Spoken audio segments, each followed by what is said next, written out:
On a potentiellement découvert des preuves de vie sur Europe. Bienvenue dans les actualités spatiales de la semaine. Comme d'habitude, installez-vous confortablement.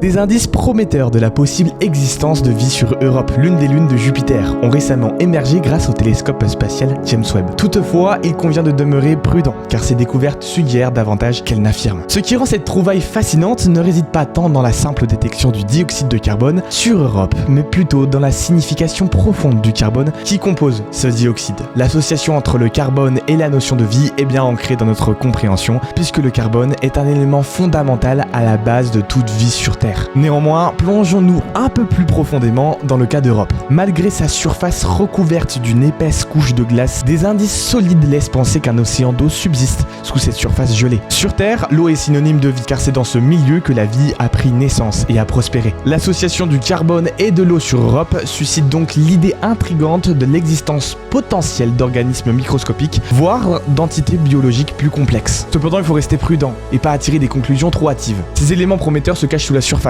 hors de notre portée directe. L'attente de confirmation scientifique reste donc ultra importante. On ne peut pas encore célébrer, même si on pourra jamais réellement célébrer tant que nous sommes pas sûrs de ce qu'on raconte. Mais ça commence à faire beaucoup. La semaine dernière, on avait noté une indication de vie potentielle sur une exoplanète. Cette série de découvertes pousse à demander pourquoi nous n'envoyons pas immédiatement des missions explorer ces mondes. Mais en réalité, des missions sont déjà prévues pour explorer Europe, telles que Europa Clipper ou JUICE. Mais malheureusement, leur déploiement prendra encore de nombreuses années. Il faudra attendre au moins jusqu'en 2031 pour que la sonde JUICE atteigne Europe. En tout cas, on va essayer de suivre tout ça de près et on va vous tenir informés sur cette chaîne. Alors restez bien abonnés.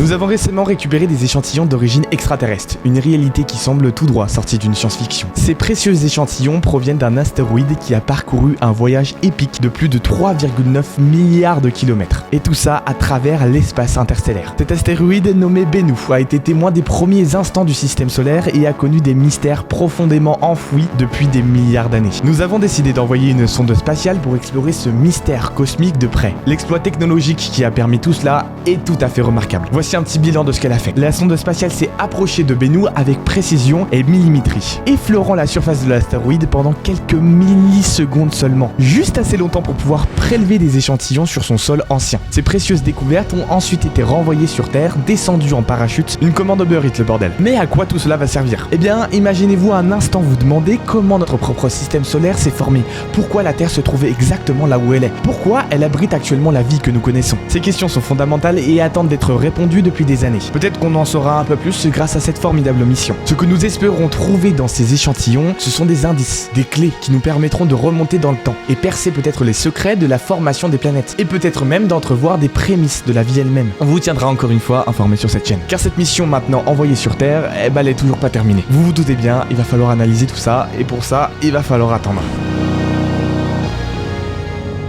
Nous avons reçu des informations concernant un accident sur la Lune au cours duquel un atterrisseur lunaire a été malheureusement perdu. Dans les commentaires, je vous encourage à essayer de deviner les circonstances de cette perte avant que je ne les révèle, sans tricher. La mission Chandrayaan-3 est une initiative lancée par l'Inde, dont l'objectif principal était de réussir un alunissage en douceur sur la surface lunaire, de déployer un rover et de recueillir des données scientifiques cruciales pour la recherche spatiale. Ils ont atteint cet objectif avec succès, donc le problème ne venait pas de là. Comme vous le savez peut-être déjà, il y avait déjà eu il y a 4 ans un problème sur la mission Chandrayaan-2, lorsque le contact avait été perdu lors de la mise en orbite lunaire. Cette fois-ci, la perte de contact s'est produite de manière différente. Et c'est une situation pour le moins tragique, car pour la première fois dans l'histoire, l'Inde avait réussi à poser un engin sur la Lune.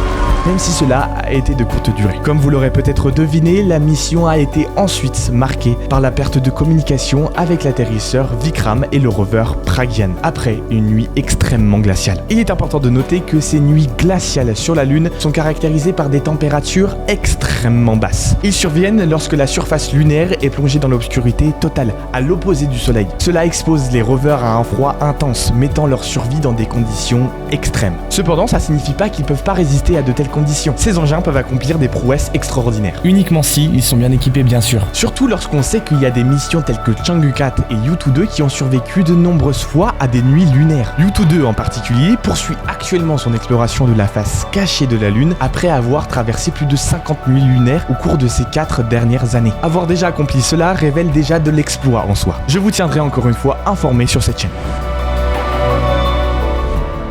Alors qu'on parle de l'Inde, on a de nouvelles infos sur Aditya. Aditya a récemment échappé à la gravité terrestre L'organisation indienne de recherche spatiale a accompli quelque chose d'important en envoyant la sonde Abitya hors de l'orbite terrestre. C'est la deuxième fois que l'ISRO réussit cet exploit après la mission martienne Mars Orbiter. Mais alors, qu'est-ce que c'est qu'Abitya ? Abitya, c'est un observatoire solaire qui vise à étudier le Soleil et ses phénomènes. Lancée il y a un mois, la mission Abitya L1 consiste à observer de près le Soleil, sa couronne et ses vents solaires. L'objectif principal est d'étudier en temps réel les activités solaires et les impacts dans les conditions spatiales. Et tout ça, ça va se dérouler depuis le point Lagrange L1, une position spéciale permettant une observation optimale du Soleil. Il contribuera à mieux comprendre le Soleil et son influence sur notre système solaire. Ça fait donc 2 grosses missions pour l'Inde ce mois-ci. La capacité de l'ISRO à envoyer une sonde spatiale hors de l'orbite terrestre montre sa croissance dans l'exploration spatiale.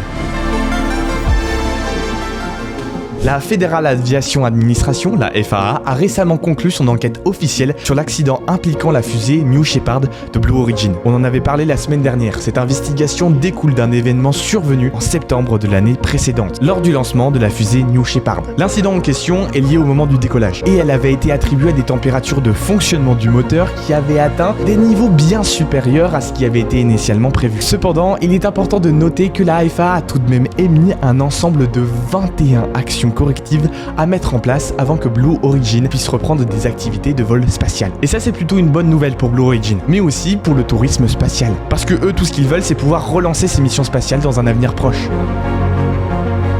Voilà globalement pour les actualités spatiales de la semaine. Si vous avez des retours à faire en commentaire, dites-les moi, que ça soit positif ou négatif. Merci à tous, c'était Hugo uniquement pour des actualités spatiales.